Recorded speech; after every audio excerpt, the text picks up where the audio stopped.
Marie Antoinette's last days were nothing like the life she once lived. No glittering halls, no silk gowns, no orchestras playing as she danced beneath the chandeliers of Versailles. Instead, her world had collapsed into a cold, dim stone cell inside the Conciergerie, a place known among Parisians as the antechamber of death. Here, the former queen learned the true meaning of isolation, fear, and the slow psychological unraveling that came from being watched, judged, and despised by an entire nation. Before we proceed, let me know from which part of the world are you watching this video today. Your responses help this channel reach even more history lovers across the globe. The French Revolution had already taken nearly everything from her. She had lost her crown, her freedom, her reputation, and worst of all, her children. Inside this prison, the sound of footsteps echoing down the corridor was enough to send a chill through her. Every footstep meant something: a guard bringing new orders, an interrogation, or the possibility of another separation designed to break whatever remained of her spirit. Her cell was cramped, damp, and constantly monitored. Guards sat only a few feet away, watching her day and night. Privacy no longer existed. Even the most personal moments were witnessed by strangers who despised her. The silence of the nights was broken only by the dripping of water and the distant clang of metal doors. Versailles had once been her world. Now she lived inside a stone cage meant to crush her slowly. Not physically, but emotionally and mentally. The days followed a rhythm of controlled suffering. She was awakened abruptly, her sleep always shallow, always tense. The cot she lay upon was rough and thin, meant not for comfort, but for punishment. She was allowed almost nothing from the outside world: no letters, no luxuries, not even knowledge of what would happen to her next. The uncertainty itself became a form of torture. The guards assigned to watch her were instructed never to show sympathy. Some followed these orders rigidly, responding to her with cold indifference. Others seemed to relish the opportunity to remind her of how far she had fallen. Whispers of resentment filled the air whenever she was escorted down the narrow stone corridor. To them, she was no longer a queen. She was a symbol of the suffering they believed she had caused. But the worst part was the silence around her children. Marie Antoinette had been separated from them one by one, stripped not just of her title, but of her identity as a mother. She once tried to ask about her son, the young Dauphin, but the guard merely looked away, pretending not to hear. The revolution did not want her to know anything. Isolation kept her powerless. It kept her afraid. Occasionally, she was brought into small, dimly lit rooms where the interrogations took place. The men who questioned her did not raise their voices. They didn't need to. Their methods were far more calculated. They used insinuations, accusations, and long drawn-out silences to chip away at her confidence. Sometimes they would ask the same question repeatedly, watching for any sign of inconsistency they could use against her. The psychological pressure was constant, relentless, and purposeful. She was told that every statement she made would be used during her trial, a trial she already knew would not be fair. In her heart, she understood that the verdict had likely been decided long before she ever entered the courtroom. Yet she still tried to answer with dignity, even as exhaustion made her voice tremble. At times, she caught her reflection in a small metal pitcher left in her cell. The woman staring back at her hardly resembled the queen she once had been. Her hair had thinned and lost its color.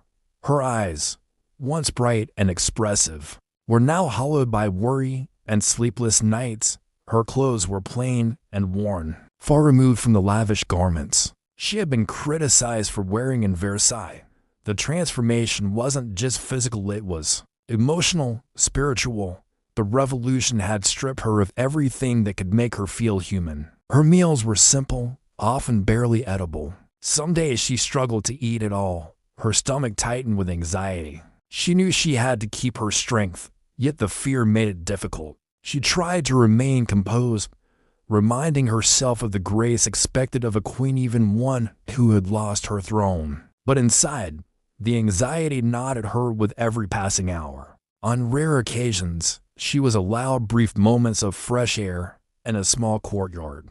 Even then, guards hovered nearby, watching her every movement. She would look up at the sky, trying to memorize its color, its shape, its freedom, anything that reminded her of the world beyond these walls. But even these moments were short-lived. She was always led back inside, back into the suffocating dimness of her cell. At night, the darkness brought no comfort. It was during these hours that her thoughts consumed her. She replayed memories of her children's laughter, the palace gardens, and evenings spent in the glow of candlelit salons. These memories were both a relief and a torment. They reminded her of what she once had and of what she would never have again. Inside the Conciergerie, every day was a reminder that she was no longer Marie Antoinette, Queen of France. She was simply prisoner number 280, a woman waiting for a verdict she could not escape, a woman stripped of humanity and a place designed to make people disappear, long before they reached the guillotine. Yet, despite everything, she tried to maintain a quiet strength. She spoke politely to the guards even when they ignored her. She held herself upright during interrogations. She whispered silent prayers at night, asking for courage not for herself, but for her children. Wherever they were, her suffering was profound, but she refused to let the revolution see her break completely. Her final days were not defined by a single moment, but by a series of small, calculated acts meant to erode her spirit, and each hour that passed inside that cell pushed her closer to the inevitable end that awaited her. The morning of her trial began before sunrise. The guards entered her cell without warning, their boots scraping against the stone floor. Marie Antoinette rose slowly from the hard cot, her joints aching from another sleepless night. She had known this moment would come, but nothing could prepare her for the reality of stepping into a courtroom designed not to judge, but to condemn. They allowed her only a brief moment to adjust her worn clothing, then escorted her through the narrow passageways of the Conciergerie. Torches flickered along the walls, casting tall, ghost-like shadows that danced across her path. Every step echoed, heavy, final. The deeper she walked into the building, the colder the air became, as if even the stone itself was bracing for what would unfold. When she entered the courtroom, every seat was already filled. The hostility was immediate and palpable. People leaned forward, eyes narrowed, whispering among themselves. Some came out of morbid curiosity. Others came to witness what they considered justice, but very few came to listen. The trial was not a trial, it was a performance. The prosecutors recited accusations with theatrical relish, presenting her as the embodiment of everything France had suffered. They accused her of corruption, betrayal, manipulation, and moral corruption. Some claims were rooted in truth, others wildly exaggerated, and some were outright fabrications, designed only to inflame the crowd. Throughout it all, Marie Antoinette listened in silence, refusing to let her composure fracture.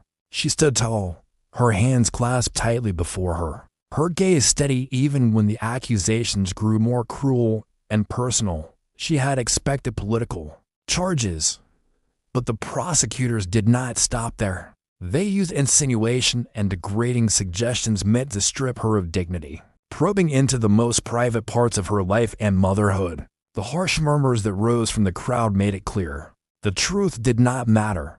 The verdict had been written long before she ever stepped foot in the room. When given the chance to speak, she chose her words carefully. She denied the accusations without raising her voice. Without anger, her calmness unsettled some, infuriated others. But it was her response to the most humiliating allegation, one aimed at her role as a mother, that struck the room silent. She lifted her eyes and said that nature itself refused to allow her to answer an insult directed at motherhood. For a brief moment, the courtroom fell completely still.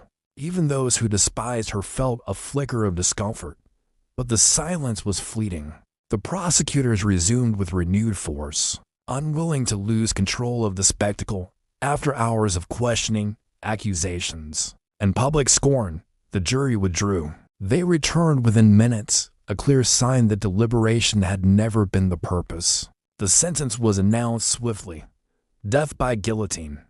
Marie Antoinette did not cry. She did not collapse. She simply bowed her head for a moment, breathing slowly as if absorbing the weight of the words. She had known this was coming, yet hearing it spoken aloud gave the finality a sharpness that pierced through the numbness she had carried for weeks. Back in her cell, she was left alone to collect herself as guards prepared her for the final mourning. She was denied black clothing, the traditional color of mourning, because the revolutionary government refused to let her appear dignified in death. Instead, she would wear a plain white gown, a color often associated with purity.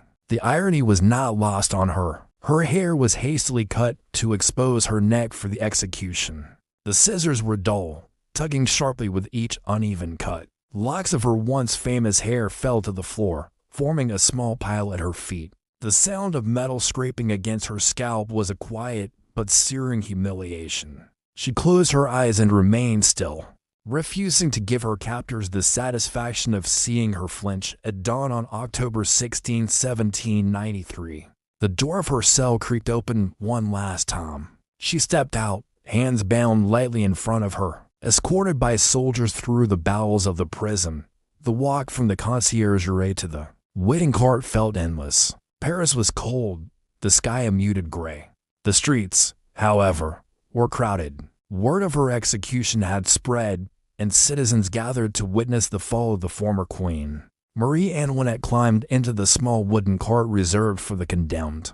Unlike her husband, she was given no carriage. She stood for the entire journey, refusing to sit despite the jolting movement of the cart. She held herself upright, the cold wind whipping against her face, carrying with it the sounds of shouting, jeers, and laughter from the crowd. Some mocked her, others spit insults. Yet there were also quiet faces, people who watched with complicated expressions, pity, regret, or simply discomfort with what they were witnessing. As she was taken through the streets, she looked around not as a queen, but as a woman seeing the world for the last time. The buildings, the gray sky, the crowds, all of it blended into a final tapestry of the city she would soon leave behind. When the cart reached the Place de la Revolution, the guillotine towered above the crowd. Its wooden frame stood dark against the morning light.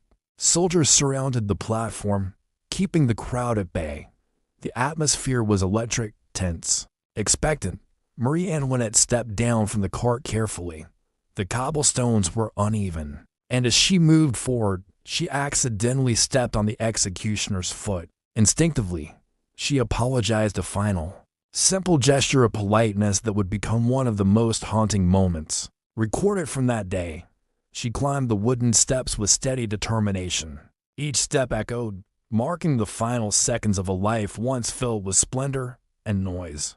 When she reached the top, she paused briefly, taking one last breath of cold air. The executioners quickly positioned her, securing her hands and guiding her toward the angled board.